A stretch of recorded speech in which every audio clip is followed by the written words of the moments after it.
like my Noogler hat. One of the most common questions I get is how to get a job at Google. In this video, I'm going to explain how.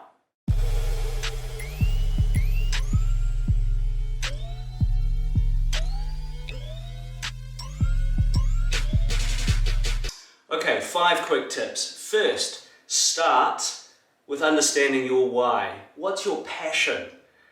Don't just go after the name or the title or whatever. Just figure out first what you are really interested in. What is it that you get excited about when you talk about, when your eyes light up, you lean forward into the topic? These are all indications that this is a passion for you. For me, I love to build things and change things. And I also believe in the democratizing power of technology, having grown up in a small country pre-internet. I find everything that these platforms enable from a business point of view and a creator point of view and just a social message point of view to be like magic. So that's my why. Start with yours. 2, go to the Google Careers site and do some searching. There's no back door. Even though you may know some Googlers, there's no back door. All of our roles are advertised in a really easy to search interface. Let's go have a look. Thanks. So here I am with a different screen view this time. This is my StreamYard application. You see I've got the application up for Google Careers. If you just Google Careers, you'll find it. You can see the URL there, careers.google.com. And you'll see it's a fairly standard search screen, I guess you'd say.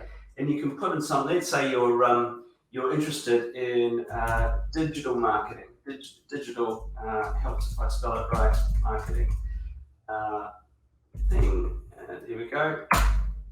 And, you can filter also by location, skills, qualification, job level, job type, full-time, part-time, temporary, intern, and look at the results from this one. Actually, the first one that's come up, I'm really happy to see, is Digital Marketing Apprenticeship for a September 2021 start.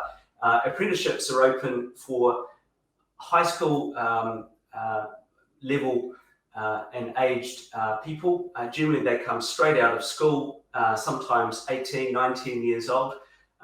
No university. This for them is an alternative to a tertiary qualification through a university route.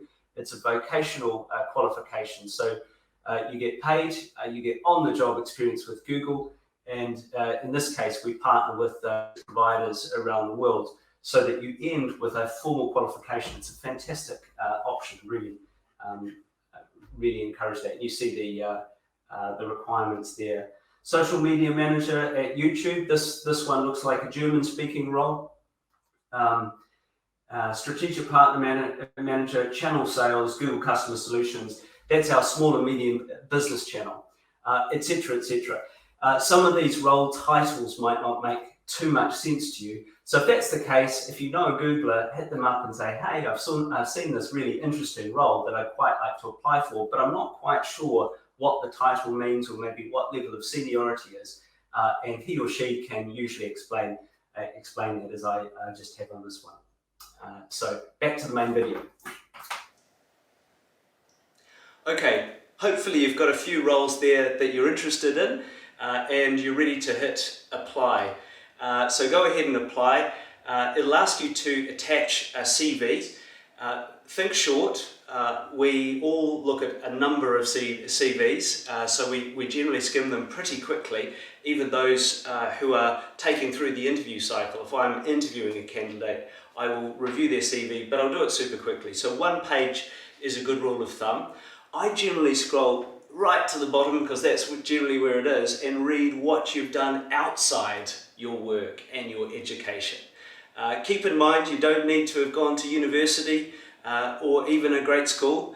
We care more about you, your character, and what that says about you as a person who brings skills to the table.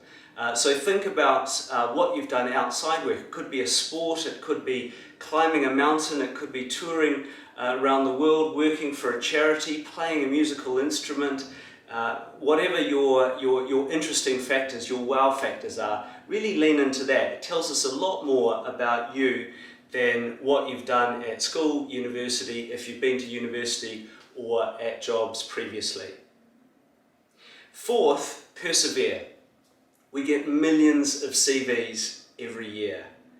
Most of the reports, if you do a Google search, that say 3 million CVs a year. That sounds about right. I don't know exactly what the number is, but millions and millions of CVs. So don't worry if you don't get a call back. That's fairly normal, and many people apply 4, 5, 6 times. I had a person in my team who'd applied 6 times and finally got there in the end after that. So persevere. Don't worry about those dings along the way. Just keep on chipping away. Just make sure you're applying for the right roles though. Finally, get to know a Googler, somebody who works at Google, probably has one of these hats. It won't help you get the job, but generally if you go through on your own merits an interview process and pass through to the final round and indeed into a potential offer situation, there will be an internal check, and if you know a Googler who can vouch for you and talk about your background and experience, that sure helps. And they can also give you some advice along the way as you're going through your interview process. So hope that helps. I'm going to do a second video on how to nail the interview, assuming your application's successful. Watch out for that.